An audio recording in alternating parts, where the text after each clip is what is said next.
വല്ലാഹി ലാ യുഅ്മിൻ, ഒരാൾ മുഅ്മിനാവില്ല. സഹാബത്ത് ചോദിച്ചു, ഇതാരെ കുറിച്ചായി പറയണത്? വീണ്ടും നബി തങ്ങളുടെ പ്രഖ്യാപനം, വല്ലാഹി ലാ യുഅ്മിൻ, ഒരുത്തൻ മുഅ്മിനാവില്ല.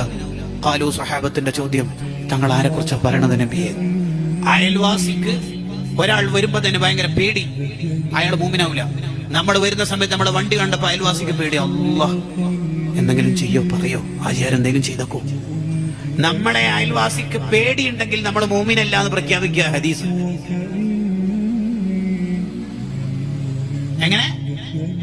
അയൽവാസികൾക്ക് മുഴുവനും, ചുറ്റുവട്ടത്തുള്ള റൂമുകാർക്കും റൂംമേറ്റ്സുകാർക്കും അയൽവാസികൾക്കും നമ്മെ എപ്പോഴാണോ നിർഭയത്വത്തോടുകൂടി കാണാൻ കഴിയുന്നത്, അന്നാണ് നമ്മൾ മുഅ്മിനാവുന്നത്.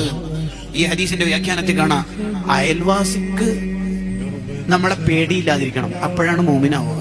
ഒരു മദ്യപാനിയായ ആള് അല്ലെങ്കിൽ ലഹരി ഉപയോഗിക്കുന്ന ആള്, പുതിയ കാലത്തെ ഭാഷയിൽ MDM തട്ടിയ ആള് നടന്നു വരുമ്പോ അയൽവാസിയെല്ലാം അടുക്കട്ടെ, ഉമ്മാരെന്നെ മുട്ട് വിറക്കുന്നു, സഹോദരിയുടെ നെഞ്ചു പിടക്കാണ്, ഭാര്യ ഇങ്ങനെ പിടച്ചുകൊണ്ടിരിക്കുക, പിന്നെ എങ്ങനെ ഇയാൾ മുഅ്മിനാവുക? അപ്പോൾ ഒരു മുഅ്മിൻ എങ്ങനെയാ ലഹരി ഉപയോഗിക്കുക? മോനെ, അതിൽ നിന്നൊക്കെ നമ്മൾ മാറിയേക്കണം.